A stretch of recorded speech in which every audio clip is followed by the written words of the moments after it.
ಇರೋರಿಗೆ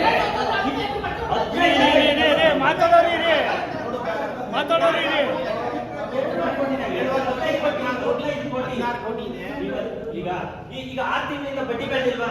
ಈ FD interest ಅಲ್ಲಿ 12 ಲಕ್ಷ ಇಂಟ್ರೆಸ್ಟ್ ಆಗಿರಲ್ವಾ? ನಾನೆಲ್ಲ ಕ್ಯಾಲ್ಕುಲೇಟ್ ಮಾಡ್ತೇನೆ. ನಾನು ಇನ್ನೂ ಒಂದು ಮೇಜರ್ ಕ್ವಶನ್ ಕೇಳ್ತೀನಿ. ಈಗ ನೀವು ಅಂದ್ರೆ ಎಷ್ಟು ತಿಂಗಳಿಗೆ, ಒಂದು ವರ್ಷಕ್ಕೆ ನೀವು ಎಷ್ಟು ಪರ್ಸೆಂಟ್ ಇಲ್ಲ, ಅದು ಒಂದು ಸ್ವಲ್ಪ ಮಾಹಿತಿ ಕೊಡಿ. ಈಗ 12.5 ಕೋಟಿಗೆ ಒಂದು ವರ್ಷಕ್ಕೆ ಎಷ್ಟು ಪರ್ಸೆಂಟ್? ಅಲ್ಲ 2.5 ಕೋಟಿಗೆ 2.5 ಕೋಟಿಗೆ ಅಲ್ಲ ಎಷ್ಟು ಪರ್ಸೆಂಟ್? ಅವರೇ ಕೊಟ್ಟಿದ್ದಾರೆ ಲಾಸ್ಟ್ ಟೈಮ್ 2. ಅದು ಸೇವಿಂಗ್ಸ್ ಬ್ಯಾಂಕ್ ಸೇರಿಸಿದ್ದಾರೆ. ಸೇವಿಂಗ್ಸ್ ಬ್ಯಾಂಕ್ 15 ಲಕ್ಷ ಅದು ಒಂದು 5 ಲಕ್ಷ ಅವರು ಆಪರೇಷನ್ 21 ಲಕ್ಷ ಸೇವಿಂಗ್ಸ್ ಇದೆ ಅದರಲ್ಲಿ ಇರ್ಲಿ.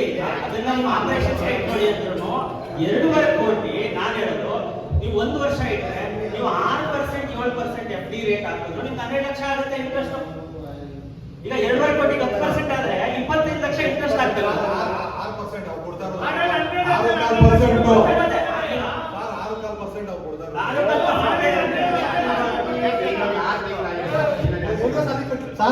ಒಂದೇ ಸಾಲ ಇಟ್ಟಿದ್ದಾರೆ ಅವಲ್ಲೇ ಒಂದು ಸ್ವಲ್ಪ ಮಾಡ್ಕೊ ಬಂದಿದ್ದೀವಿ. ಒಂದೇ ಸಾಲ ಅದನ್ನು ನಂಬ್ತೀನಿ. 6 ಲಕ್ಷ 2.5 ಅಂದ್ರೆ 2.5 ಕೋಟಿಗಿಂತ ಒಂದು 6 ಲಕ್ಷ ಇಂಟ್ರೆಸ್ಟ್ ಬಂದಿದೆ. ಆಯ್ತಾ? ನನ್ ಲೆಕ್ಕ ಕೇಳಿ ಒಂದು ಸ್ವಲ್ಪ. ನೀವು ಲೆಕ್ಕ ಮಾಡಿದ್ದೀರಾ, ನೀವೆಲ್ಲರೂ ಗೌರವಿಸ್ತೀರಿ. ನನ್ನ ಲೆಕ್ಕ ಏನಂದ್ರೆ ಇವತ್ತು 15 ಕೋಟಿ ಇದೆ. ಹೌದು, ಇದರ ಠೇವಣಿದಾರರು 15 ಕೋಟಿ ಇದೆ. 2.5 ಕೋಟಿ ನನ್ನ ಹತ್ರ ಇದೆ. ನನಗೆ 2.5 ಕೋಟಿ ಡಿವೈಡೆಡ್ ಬೈ 15 ಕೋಟಿ ನಿಮಗೆ 15 ಹೋಗ್ಲಿ 16 ಮಾಡಿ. ಆಯ್ತಾ? ನೀವು 2.5 ಬೈ 16 ಮಾಡಿದ್ರೆ ನಾನು ಇಲ್ಲೇ ಹೇಳ್ತೀನಿ 1.2 2.5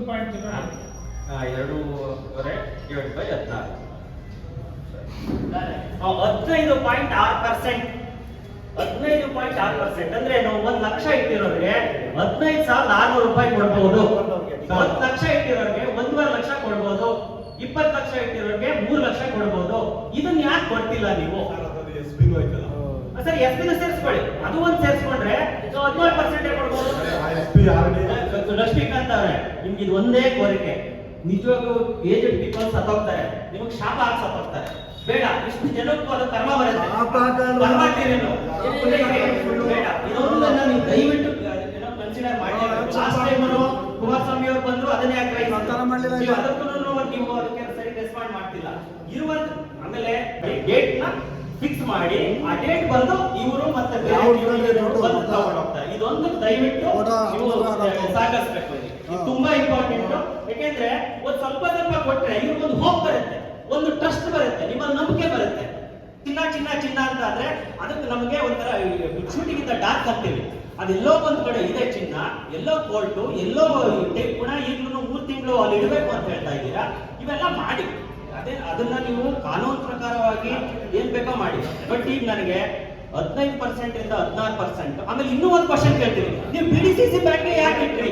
ಯಾಕೆ ಈಗ ನಿಮ್ಗೆ ಆರ್ಥಿಕ ನೆರವು ಕೊಟ್ಟರು ಯುಕೋ ಬ್ಯಾಂಕ್ ಅಲ್ವಾ?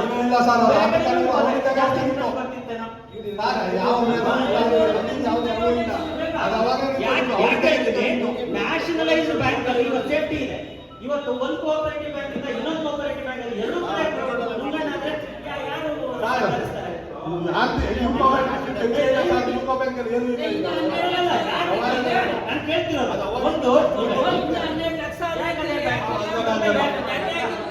ಕೇಳಿಲ್ಲ. ಈಗ ಯಾವುದೇ ಕೋಆಪರೇಟಿವ್ ಇದು ಮಾಡ್ಬೇಕಾದ್ರೆ ವ್ಯವಹಾರ ಮಾಡ್ಬೇಕಾದ್ರೆ ಜಿಲ್ಲಾ ಕೇಂದ್ರ ಬ್ಯಾಂಕ್ ಅಲ್ಲೇ ಮಾಡಬೇಕು. ಅಲ್ಲಿ ಅವಾಗ ಮಾಡ್ತಿದ್ರು ಅವರು, ಈಗ ಹಂಗ್ ಮಾಡೋಂಗಿಲ್ಲ. ಅದೇ ಕೇಳಿ ಸರ್, ಅದೇ ಕೇಳಿ.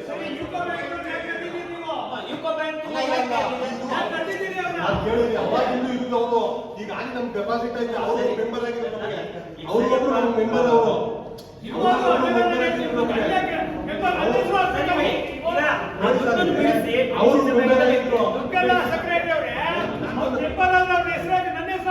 ಕೇಳಿ ಸರ್.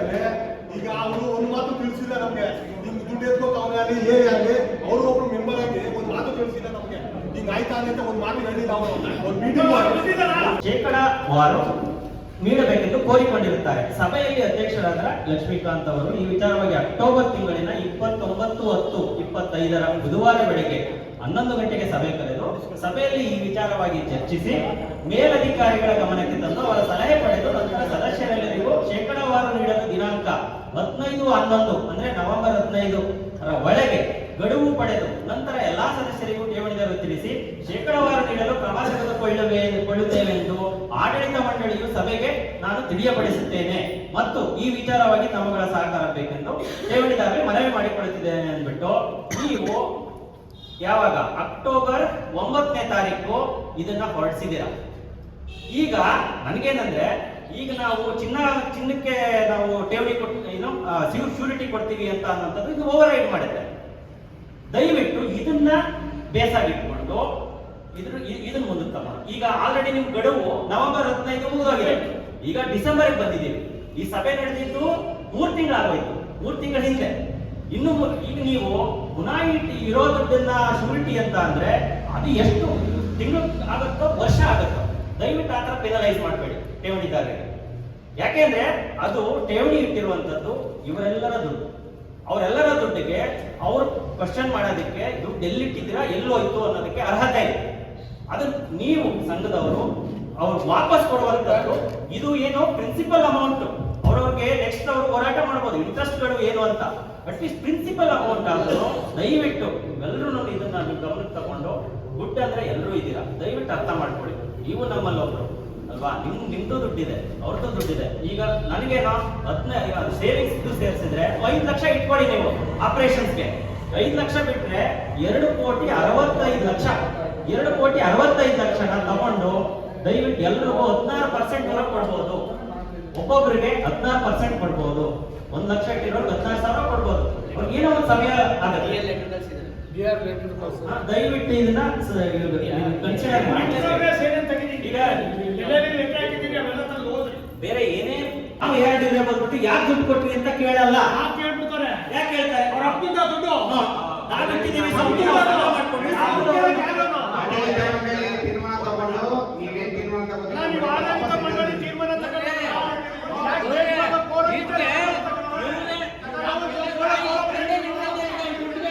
ಯಾಕೆ ಒಬ್ರು ಅಧ್ಯಕ್ಷರು ಮಾಡಿದ್ದೀವಿ ಈ ದುಡ್ಡಿಗೆ ಇವರೇ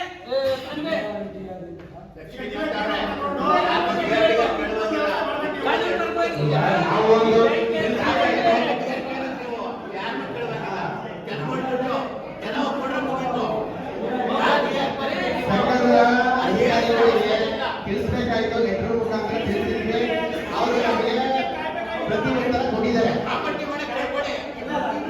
ಅದು ಮಾಹಿತಿ ಅಷ್ಟೇ, ಅದು ಇನ್ಫಾರ್ಮೇಶನ್ ಅಷ್ಟೇ. ನೀವು ಕಳಿಸಿದ್ದೀರಾ, ಅಪ್ರೂವಲ್ ಬೇಕಾಗಿಲ್ಲ. ಅವ್ರು ಮಾಹಿತಿ ಕೊಟ್ಟಿದ್ದೀರಾ, ನಾವೀಗ ಮಾಡ್ತಿದ್ದೀವಿ. ಯಾಕೆಂದ್ರೆ ಒಂದು ತೊಂದರೆ ಆಗಿದೆ ಬ್ಯಾಂಕ್ ನಲ್ಲಿ ಅಂದಾಗ ಅವ್ರು ತಿಳಿಸದೆ ಮಾಡುವಂತದ್ದು ನಾಳೆ ದಿನ ನಿಮಗೆ ಕ್ವಶನ್ ಬರ್ಬೋದು. ಅದನ್ನ ನೀವು ಆಲ್ರೆಡಿ ಕವರ್. ಮತ್ತೆ ನಾವು ಪಂಚೇಗೌಡರವರೆಲ್ಲ ಹೋಗಿ DR ಆಫೀಸಲ್ಲಿ ER ಆಫೀಸಲ್ಲಿ ಕೇಳಿದೀವಿ. ಅವರು ಅದಕ್ಕೆ ರಿಟರ್ನ್ ನಿಮ್ಗೆ ಉತ್ತರ ಕೊಟ್ಟಿದ್ದಾರೆ. ಉತ್ತರ ಏನು ಸೈಟ್ ನಾಸಿ ಕೊಡ್ತೀನಿ ಅಂತ ಹೇಳಿದ್ರು, ನಮಗೆ ಬ್ಯಾಂಕ್ ಕಳಿಸ್ತೀವಿ ನೋಟಿಸ್ ಅಂತ ಹೇಳಿದ್ರು. ಈಗ ಶ್ಯೂರಿಟಿ ಅಂದ್ರೆ ಇರೋ ಜಮೀನ 2 ಕೋಡಿ ಮಾಡಿ 2 ಕೋಡಿ ಮಾಡಿ ಒಂದು ಶ್ಯೂರಿಟಿ ಕೊಡಿ. ಯಾಕೆಂದ್ರೆ ಇವೆಲ್ಲ ನಾವು ಪ್ರಾಬ್ಲಮ್ ನ ಸಾಲ್ವ್ ಮಾಡೋ ರೀತಿಲಿ ಹೋಗ್ಬೇಕೆ ಹೊರತು ಈ ತರ ಮೀಟಿಂಗ್ ಮಾಡ್ಕೊಂಡು ನಾನು ಏನೂ ಸೊಲ್ಯೂಷನ್ ಇಲ್ಲ ಮುಂದಕ್ಕೆ ಏನೋ ಶೂಟಿಂಗ್ ಇಂದ ಏನಂತರ ಮಾಡೋದ್ರೆ ಯಾರಿಗೆ ಇಲ್ಲಿ ತೃಪ್ತಿಕರ ಆಗುತ್ತೆ. ದಯವಿಟ್ಟು ಒಂದಾದ್ರೂ ಒಂದ್ ರೀತಿಯಲ್ಲಿ ಸರ್ ನೀನೇನೋ ಆಗೋಯ್ತು, ನಾನ್ ಮಾಡಿದ್ದಲ್ಲ, ಅಲ್ಲೂ ನಾವು ನಿಮ್ಮನ್ನ ಜವಾಬ್ದಾರಿ ಅಂತ ಹೇಳ್ತಿಲ್ಲ, ಯಾರೋ ಮಾಡಿದ್ರು ಅಂತ. ಇದನ್ನು ನಿಮ್ಮನ್ನೂ ಇಂಡಿಕ್ಟ್ ಮಾಡ್ಬೋದು. ನಾವ್ಯಾಕೆಂದ್ರೆ ಇದಾಗೋದು ಸಹಜ. ಸಮಾಜದಲ್ಲಿ ಯಾರೋ ಮಾಡೋದಕ್ಕೆ ಯಾರೋ ಅದನ್ನ ಫಿಕ್ಸ್ ಮಾಡ್ಬೇಕು ಅನ್ನೋ ರೀತಿಯಲ್ಲಿ ತಗೊಂಡು ದಯವಿಟ್ಟು ಇದನ್ನು ಮಾತ್ರ ಇವತ್ತು ಹೊರಡಿಸಿ ಅದನ್ನ ಡೇಟ್ ಫಿಕ್ಸ್ ಮಾಡಿ. ಮತ್ತೆ ಇದು ಮುಂದಕ್ಕೆ ಜಮೀನು ಒಂದಿದೆ, ಒಂದು ಗುಡ್ ಥಿಂಗ್ ಅಂದ್ರೆ ಏನೂ ಇಲ್ಲ ಅಂತಿಲ್ಲ, ಜಮೀನಿದೆ. ಜಮೀನನ್ನ ಯಾವ ರೀತಿ ಮಾಡಿ ಶ್ಯೂರಿಟಿ ಕೊಟ್ಟು ಚಿನ್ನ ತಗೊಂಡು ಚಿನ್ನ ವಾಪಸ್ ಕೊಡ್ತಿರೋ ಅದು ತುಂಬಾ. ಆಮೇಲೆ ನೆಕ್ಸ್ಟ್ ಸ್ಟೆಪ್ ತಗೊಳ್ಳಿ. ಸ್ಟೆಪ್ 1 ಎಷ್ಟು % ಕೊಡುವಂಥದ್ದು, ಸ್ಟೆಪ್ 2 ಶ್ಯೂರಿಟಿ ಚಿನ್ನ. ಇವೆರಡನ್ನ ದಯವಿಟ್ಟು ಬೇರೆ ಇನ್ನೇನು ಇವತ್ತಿನ ಇದಕ್ಕೆ ಇವೆರಡು ಪಾಯಿಂಟ್ ಅನ್ನ ಡಿಸ್ಕಸ್ ಮಾಡಿ ಕ್ಲೋಸ್ ಮಾಡಿ. ಮನೆಗೂ ಹೋಗಿದ್ದೀವಿ, ಅವ್ರು ಕರೆಸಿ ಮಾತಾಡಬೇಕು ಅಂತ ಹೇಳಿದ್ದೀವಿ. ಅಮ್ಮ ರೆಡಿ ಇಲ್ಲ. ಮನೆಗೂ ಹೋಗಿದ್ದೀವಿ ನಾವು. ಮನೆಗೆ ಹೋದ್ರೆ ಅಮ್ಮ ಅವ್ರು ಕರೆಸಿ ಎಲ್ಲರೂ ಮಾತಾಡಬೇಕು ಅಂದ್ರೆ ರೆಡಿ ಇಲ್ಲ. ಈಗ ಬೋರ್ಡ್ಗೂ ಅಟೆಂಡ್ ಆಗ್ತಾ ಇಲ್ಲ. ಅವನು ಯಾವ ಬೋರ್ಡ್ಗೂ ಅಟೆಂಡ್ ಆಗ್ತಾ ಇಲ್ಲ. ಯಾವ ಬೋರ್ಡ್ಗೂ ಅಟೆಂಡ್ ಆಗಿಲ್ಲ ಇವರು. ಕೋರ್ಟಿನ ಪರ್ಮಿಷನ್ ತಗೊಂಡಿದ್ದಾರೆ. ಎಲ್ಲಾರ್ಗೂ ಕಂಪ್ಲೇಂಟ್ ಮಾಡಿದ್ದೀವಿ. ಪರ್ಮಿಷನ್ ತಗೊಂಡಿದ್ದಾರೆ. ಅವ್ರಿಗೆ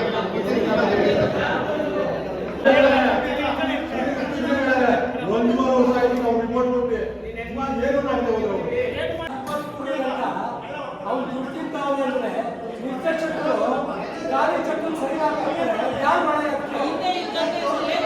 ಯಾರು ಮಳೆ ಯಜಮಾನರು ಮಳೆ ಅವನೇ ಅವನ ಕೇಳ್ಕೊ ಅವನಿಗೆ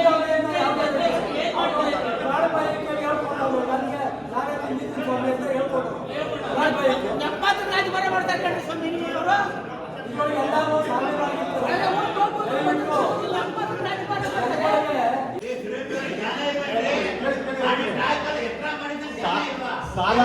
ಸಾಲ ಕೊಡೋರಿಗೆ ಬೆಳೆ ಸಾಲ ಕೊಡುವಾಗ ಮಾತ್ರ ಅವ್ರು ಹಾಸ್ಕೊಳ್ತಿದ್ದು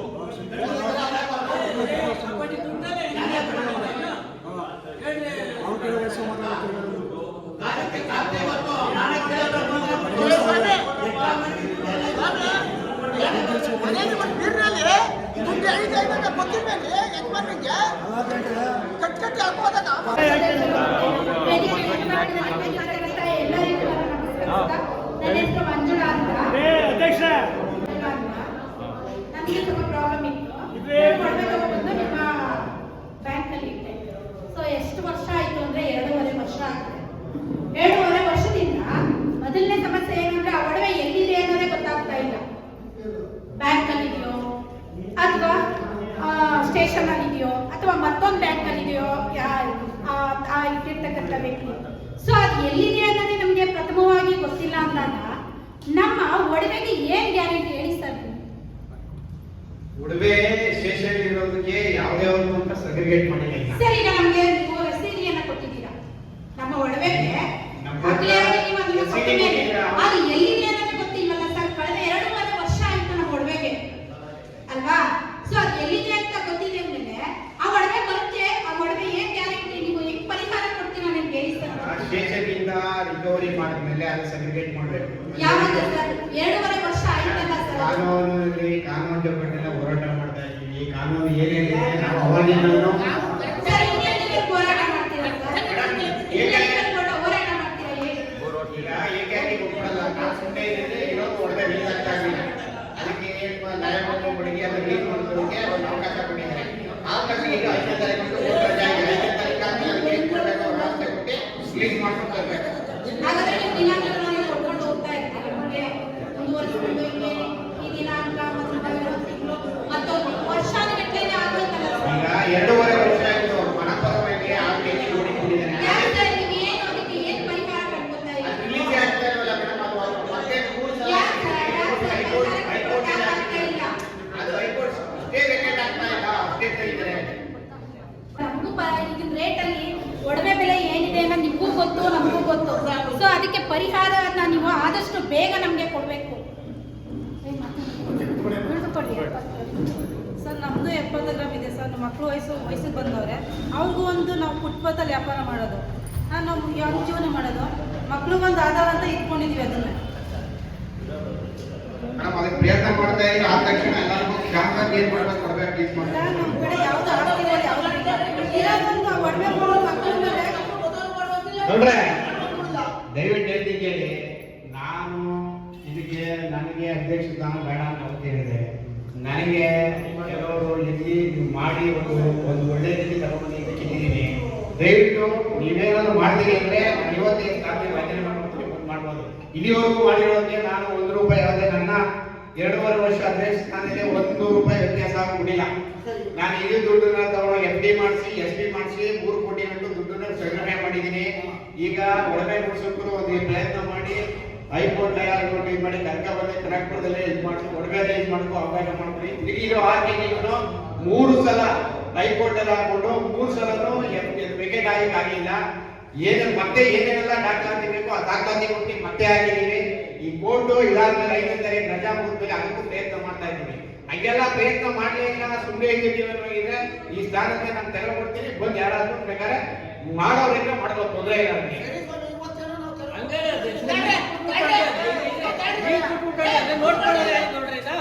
ಅದನ್ನೇ ಮಾಡ್ತಾ ಇದ್ದೀನಿ.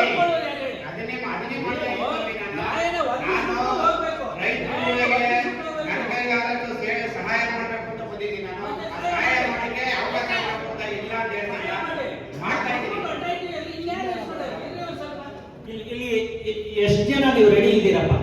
ಅವ್ರೀಗ ನನ್ನ ಕೈಲಿ ಆಗಲ್ಲ, ರಾಜೀನಾಮೆ ಕೊಡ್ತೀನಿ ಅಂತ ಹೇಳ್ತಾರೆ. ಎಷ್ಟು ಜನ ರೆಡಿ ಇದ್ದೀರಾ ನಾವು ಸದಸ್ಯರು ಜವಾಬ್ದಾರಿ ತಗೊಳ್ಳೋದಕ್ಕೆ? ಈಗ ಆ ಕಡೆ ನಿಂತಾಗ ಆ ಮನುಷ್ಯನ ಕ್ವಶನ್ ಕೇಳೋದು ಈಸಿ.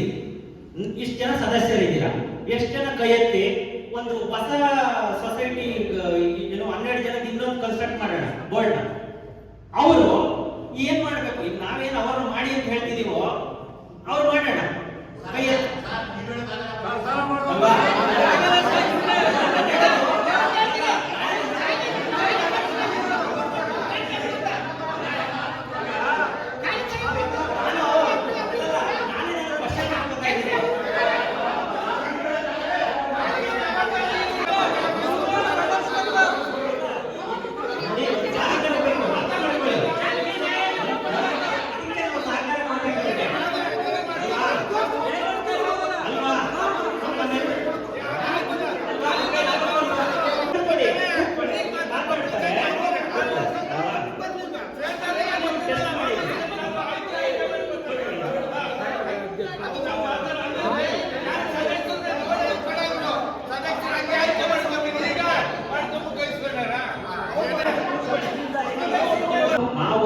ಅನ್ನೋದು ಇಮ್ಯಾಜಿನ್ ಮಾಡಿಕೊಂಡು ಯೋಚನೆ ಮಾಡಲ್ವಾ?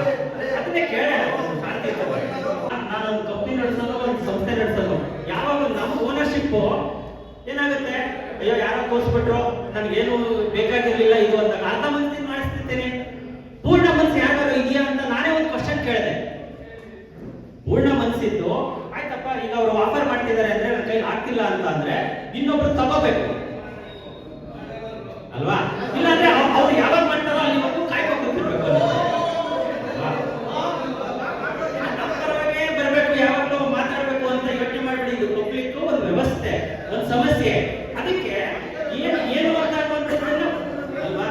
ಸರಿ ಲಕ್ಷ್ಮೀಕಾಂತ್ ಅವರೇ, ಇದೊಂದು ನಿರ್ಧಾರ ತಗೊಳ್ಳಿ. ನಾನು ಹೇಳಿರೋ ತರ ಫಸ್ಟ್ ಪಾಯಿಂಟ್ ತುಂಬಾ ಇಂಪಾರ್ಟೆಂಟ್. ನೀವು ಏನು ಒಡವೆಗೆ 2.5 ಕೋಟಿ ತಗೊಂಡೋಗಿ ಇಡ್ತೀನಿ ಅನ್ನೋಂಥದ್ದು ಕ್ರೈಮ್. ಯಾಕೆ ಕ್ರೈಮ್ ಅಂತೀನಿ ಅಂದ್ರೆ ಠೇವಣಿದಾರ ಇಟ್ಟಿರೋ ದುಡ್ಡನ್ನ ನೀವು ಇನ್ನೇನಕ್ಕೂ ಉಪಯೋಗಿಸೋದಕ್ಕೆ ಯಾವ ರೀತಿ ಉಪಯೋಗಿಸ್ತೀರಾ? ಠೇವಣಿದಾರರನ್ನ ಠೇವಣಿ ವಾಪಸ್ ಮಾಡಿ. ಕ್ರೈಮ್ ಅಂತ ಹೇಳ್ತೀರಾ, ನೀವೇನು ಮಾಡ್ತೀರಾ? ಬ್ಯಾಂಕ್ ಸಂಸ್ಥೆಯಲ್ಲಿ 2.5 ಕೋಟಿ ದುಡ್ಡು ಅಲ್ವಾ, ಅದು ಮಾತ್ರ ಕೇಳ್ತಾ ಇದ್ದಾರೆ. ಈಗ ಅರ್ಥ ಮಾಡ್ಕೊಳ್ಳಿ. ಈಗ 2.5 ಕೋಟಿನ ನಾವು ಹಂಚ್ಬಿಡ್ತೀವಿ. ಅರ್ಥ ಮಾಡ್ತೀವಿ. ಡಿಪಾಸಿಟ್ಗೆ ಮಾತಾಡ್ತಿದ್ದಾರೆ,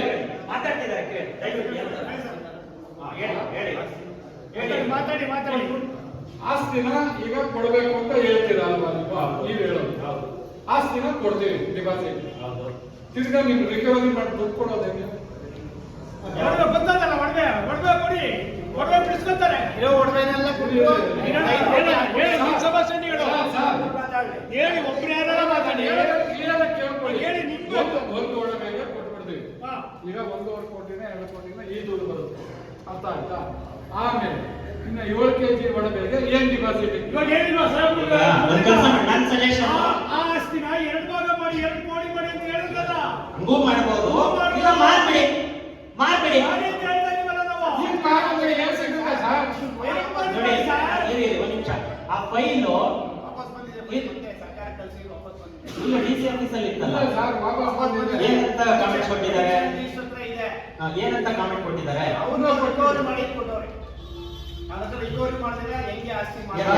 ಒಡವೆ ಸರ್ ಕೇಳಿ ಅವ್ರು ಏನ್ ಹೇಳಿದ್ರು ಅಂದ್ರೆ, ನೀವು ಒಡವೆ ರಿಲೀಸ್ ಮಾಡಿಸಿಲ್ಲ, ಇನ್ನ ಅವನ ಹತ್ರ ಅವ್ನ ಕೋರ್ಟ್ ಕೇಸು ಅಂತ ಇದು ಮಾಡ್ತಾ ಇದೀರಾ. ಅವ್ನು ತಾವು ಅವ್ನು ಒಡವೆ ನೀವು ಅರ್ಥ ಮಾಡ್ಕೊತಾ ಇಲ್ಲ. ನೀವು ರವಿಕುಮಾರ್ ಹತ್ರ ರಿಕವರ್ ಮಾಡ್ಬೇಕಾ? ಫಸ್ಟ್ ಹೇಳಿದ್ದು ನೀವು ಫಸ್ಟ್ ಒಡವೆ ರಿಲೀಸ್ ಮಾಡಿಸ್ರಿ. ಒಡವೆ ರಿಲೀಸ್ ಮಾಡ್ತಿಲ್ಲ, ಕೋರ್ಟ್ ಗಟ್ಟೆ ಅಂದ್ಬಿಟ್ಟು ನೀವು ಆಲೆ ಬಂದ್ಬಿಟ್ಟಿದ್ರಿ. ಫಸ್ಟ್ ಒಡವೆ ರಿಲೀಸ್ ಮಾಡ್ಬಾರ್ಸ್ರಿ ಅವ್ರು ಹೇಳಿದ್ದು. ಸರಿ, ವಸೂಲಿ ಮಾಡಿ ಅಂತ ಹೇಳವ್ರೆ. ಅದಕ್ಕೇನು ತಗೊಂಡಿದ್ದೀರಿ ಕ್ರಮ ನೀವು? ಮನೆಗೆ ಹೋಗಿದ್ದು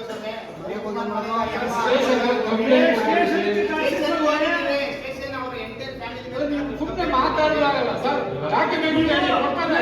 ಈ ಉತ್ತರ ಕೊಟ್ಟಿದ್ದಾರೆ. ನೀವು 8 ಜನ ಸುಮ್ಮನೆ ಕೂತ್ಕೊಂಡ್ರೆ ಏನು ಹೇಳ್ತೀರದು? ಉತ್ತರ ಕೊಡಿ. ಅಧ್ಯಕ್ಷರು ಉತ್ತರ ಕೊಡ್ತಿದ್ರು, ನಾವು ಕೂತಿದ್ವು. ಈಗ ಉತ್ತರ ಕೊಡ್ತಾ ಇದೀವಲ್ಲ, ಉತ್ತರ ಕೊಡ್ತಾ ಇದೀವಲ್ಲ.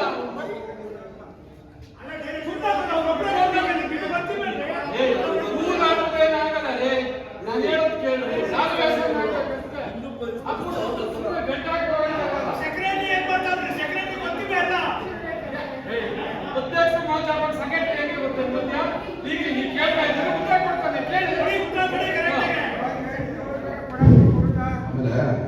ಗ್ರಾಹಕರ ದುಡ್ಡು ಇಟ್ಟಿರೋದಕ್ಕೆ ಇಲ್ಲಿ ಬ್ಯಾಂಕ್ ನಡೀತಿದ್ದದ್ದು. ಗ್ರಾಹಕರ ಮೇಲೆ ದೌರ್ಜನ್ಯ ಮಾಡೋದ್ರಲ್ಲಿ ತಪ್ಪು ಅಂತ ನನ್ನ ಅನಿಸಿಕೆ. ನೀವು ಕೊಡ್ತಾ ಇದ್ದೀರ ಕೇಳ್ತಾರೆ, ಬಟ್ ಅವ್ರು ಕೇಳೋದು ನೀವು ತಿಳ್ಕೊಬೇಕಾಗ್ಬಿಟ್ಟು ನಮ್ಮ ಬಂಡವಾಳದಿಂದ ಬ್ಯಾಂಕ್ ನಡೀತಿರೋದು. ನಾವು ಬಂಡವಾಳ ಆಗಿದ್ದು ಬ್ಯಾಂಕ್ ನಡೀತಿರೋ ಹೊರತು ಬಂಡವಾಳದ ಬ್ಯಾಂಕ್ ನಡೀತಾ ಇಲ್ಲ.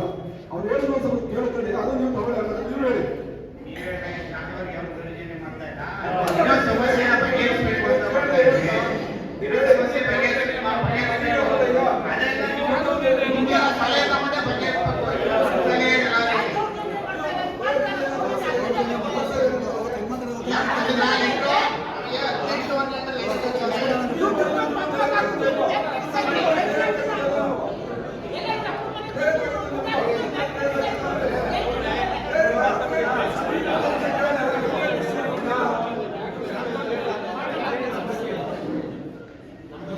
ಜನವರಿ 15ನೇ ತಾರೀಕು ಒಳಗಡೆ ಎಲ್ಲ ಅಮೌಂಟ್ ಕೊಡಿ.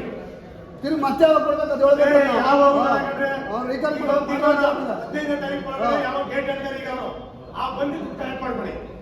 16% ಕೊಡ್ತಿರೋ 20% ಕೊಡ್ತಿರೋ ಅಮೌಂಟ್ ಒಂದು ಕ್ಲಿಯರ್ ಮಾಡಿ. ಆಮೇಲೆ ಕ್ಲಿಯರ್ ಆದ್ಮೇಲೆ ಮುಂದೆ ಮಾತು 2.5 ಕೋಟಿ ಮಾಡ್ತಿರೋ, ಜಮೀನು ಮಾಡ್ತಿರೋ, ಯಾವ ಕಾರಣ ಇರ್ತಿರೋ ಕಟ್ತಿರೋ ಅದ್ರ ಸೆಕೆಂಡ್ ನೆಕ್ಸ್ಟ್ ಸಭೆ ಮಾಡಿದಾಗ ಮಾತಾಡೋದು. ಏನು ಎಷ್ಟು ದುಡ್ಡಿದೆ, ಅಮೌಂಟ್ ಇದೆ, ಎಷ್ಟು ಅಕೌಂಟಲ್ಲಿ ದುಡ್ಡು ಕೊಡಿ, ಯಾರ್ಯಾರು ಎಷ್ಟೆಷ್ಟು ಅಮೌಂಟ್ ಆಗವ್ರೆ, 18% ಬರಲಿ 19% ಬರಲಿ ಲಕ್ಷಕ್ಕೆ ಕರೆದು ಅಮೌಂಟ್ ಅದು ಜನವರಿ 15 ಒಳಗಾಗಿ ಎಕ್ಕ ಬರ್ಲಿ ಸರ್, ಎಕ್ಕ ಬರ್ಲಿ ಕೊಡ್ಲಿ ಮಾಡ್ಲಿ. ಈಗ ಫೆಬ್ರವರಿ ಕೊಡ್ತೀನಿ, ಮಾರ್ಚ್ ಕೊಡ್ತೀನಿ ಬೇಡ, ಜನವರಿ 15 ಒಳಗೆ ದಯವಿಟ್ಟು ಕೊಡ್ಬೇಕು. ನೀವು ಆ ಮಾತು ಹೇಳಿದ್ರೆ ನೀವು 15 ಒಳಗೆ ಹೇಳಿ.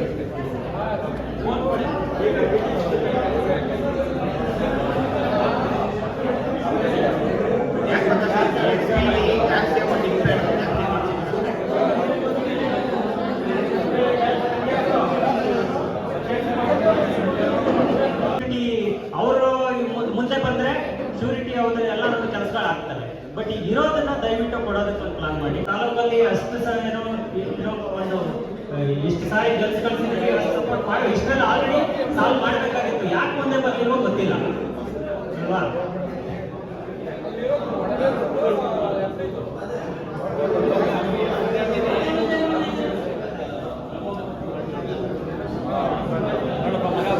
ಪ್ರೆಸೆಂಟ್ ಅಡ್ವೊಕೇಟು ನಮ್ಮ ತಂದೆಯವರು ಕೂಡ ಬ್ಯಾಂಕಲ್ಲಿ ಒಂದಷ್ಟು ಹಣನ ಡೆಪಾಸಿಟ್ ಮಾಡೋದು ಮತ್ತು ರೈತರುಗಳು ಕೂಡ ಡೆಪಾಸಿಟ್ ಮಾಡೋರೆ. ನಾನು ಕೂಡ ಈ ಬ್ಯಾಂಕ್ ದಿವಾಳಿ ಆಗಲಿಕ್ಕೆ ಮುಂಚೆ 10 ಲಕ್ಷ ರೂಪಾಯಿ ಡೆಪಾಸಿಟ್ ಇಟ್ಟಿದ್ದೆ. ನನ್ನ ಅದೃಷ್ಟ ಏನೋ ಗೊತ್ತಿಲ್ಲ, ಒಂದು 2-3 ತಿಂಗಳ ಮುಂದೆ ನಾನು ಹಣನ ವಿತ್ಡ್ರಾ ಮಾಡಿಕೊಂಡೆ.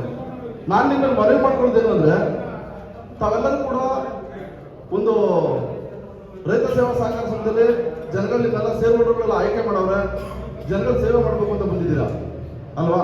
ನಾನಾದ್ರೂ ಭಾವಿಸಿದ್ದೀನಿ. ಈಗ ನೀವು ಹೇಳ್ತಾ ಇದ್ದೀರಾ ಒಡವೆ ಬಿಡಿಸ್ಬೇಕು ಅಂತಂದ್ರೆ ಡೆಪಾಸಿಟ್ ಇಡಬೇಕು, ಅಂದ್ರೆ ಸುರಿಟಿ ಇಡಬೇಕು. ಡೆಪಾಸಿಟರ್ ಆಗ್ಬೋದು, ಇಲ್ಲ ಆಸ್ತಿನಾರ ಸುರಿಟಿ ಕೊಡ್ಬೇಕು ಅಂತ ಹೇಳ್ತಿದ್ದೀರಾ. ಈಗೇನು ತಾವೆಲ್ಲರೂ ಕೂಡ ಜನಗಳ ಸೇವೆ ಮಾಡಬೇಕು ಅಂತ ಏನು ಬಂದಿದ್ದೀರಾ, ತಾವುಗಳು ಕೂಡ ಒಂದಷ್ಟು ಹಣ ಇರ್ಬೋದು, ಇಲ್ಲ ತಮ್ಮ ಹೆಸರಿರುವಂತ ಆಸ್ತಿ ಇರ್ಬೋದು, ಸುರಿಟಿ ಕೊಟ್ಟು ಜನಗಳಿಂದ ಕಾಯ್ಬೋದು ಅಂತ ನನ್ನ ಅನಿಸಿಕೆ. ಯಾಕೆಂದ್ರೆ ಜನಗಳ ಸೇವೆ ಮಾಡಬೇಕು ಅಂತ ಬಂದಿರುವಂಥದ್ದು. ಅಟ್ಲೀಸ್ಟ್ ಇರುವಂಥದ್ದು ಪರ್ಸೆಂಟೇಜ್ ಕೊಟ್ರೆ ಅವ್ರ ಕಷ್ಟ ಕೂಡ ಕಡಿಮೆ ಆಗುತ್ತೆ. ಮತ್ತೆ ನೀವು ಸುರಿಟಿ ಕೊಟ್ಟು ಮಾತ್ರಕ್ಕೇನೆ ಎಲ್ಲೂ ಕೂಡ ಬ್ಯಾಂಕ್ ಇರ್ಬೋದು, ಕೋರ್ಟ್ ಇರ್ಬೋದು ಮುಟ್ಕೋಲ್ ಹಾಕೊಳ್ಳಲ್ಲ. ಯಾರಾದ್ರೂ ಮುಟ್ಕೋಲ್ ಹಾಕೊಳ್ಳೋದು ಕಾನೂನು ಇರುವಂಥದ್ದು. ಇದು ನನ್ನ ಅಭಿಪ್ರಾಯ. ಆಸ್ತಿ ನೀವು ಹೇಳ್ದೇ ಇದ್ರು ನಮ್ಮ ಆಸ್ತಿ ಮುಟ್ಕೊಂಡು ಹಾಕೋತಾರೆ, ನನಗೂ ಗೊತ್ತಿದೆ ಅದು. ಯಾರೆಲ್ಲ ಹಳೆ ಬೇರೆಗಳಿದ್ರು ಅದು ಕಾನೂನಲ್ಲಿ ಈಗ ಆಲ್ರೆಡಿ ಅದು ಪ್ರೋಸೆಸ್ ಆಗಿದೆ. ನಮ್ಮ ಆಸ್ತಿ ಏನೇನಿದೆ ಮುಟ್ಕೊಳ್ಳಂತೂ ಹಾಕೋತಾರೆ, ಇಲ್ಲ ಅಂತ ಹೇಳಲ್ಲ. ಈಗ ನಾವು ಅದಕ್ಕೆ ಪ್ರಯತ್ನ ಮಾಡ್ತಾ ಇದ್ದೀವಿ, ಏನೆಲ್ಲ ಮಾಡೋದು ಮಾಡ್ತಾ ಇದ್ದೀವಿ.